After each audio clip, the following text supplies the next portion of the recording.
Flaggene går opp. Det er under 30 sekunder igjen til start. Det gule flagget går ned. Det går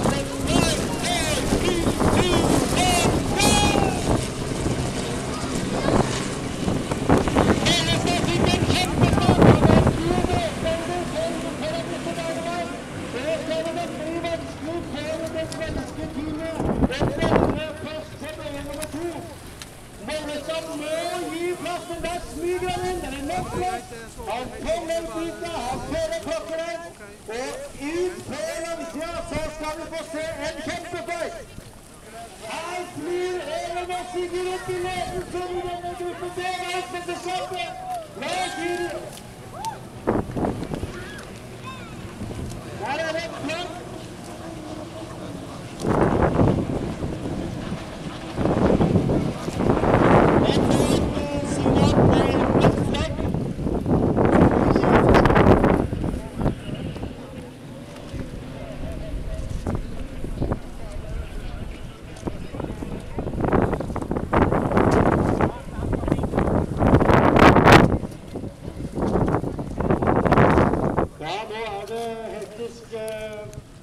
På kommunikasjonen.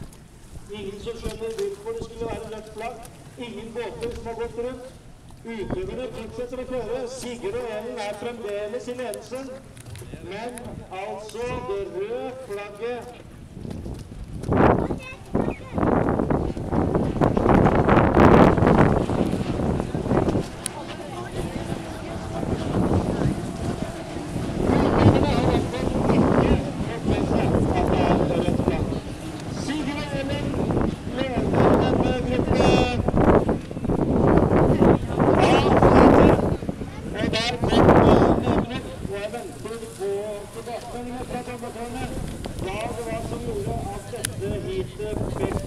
et rødt flagg. Ute foran sponsorflyger på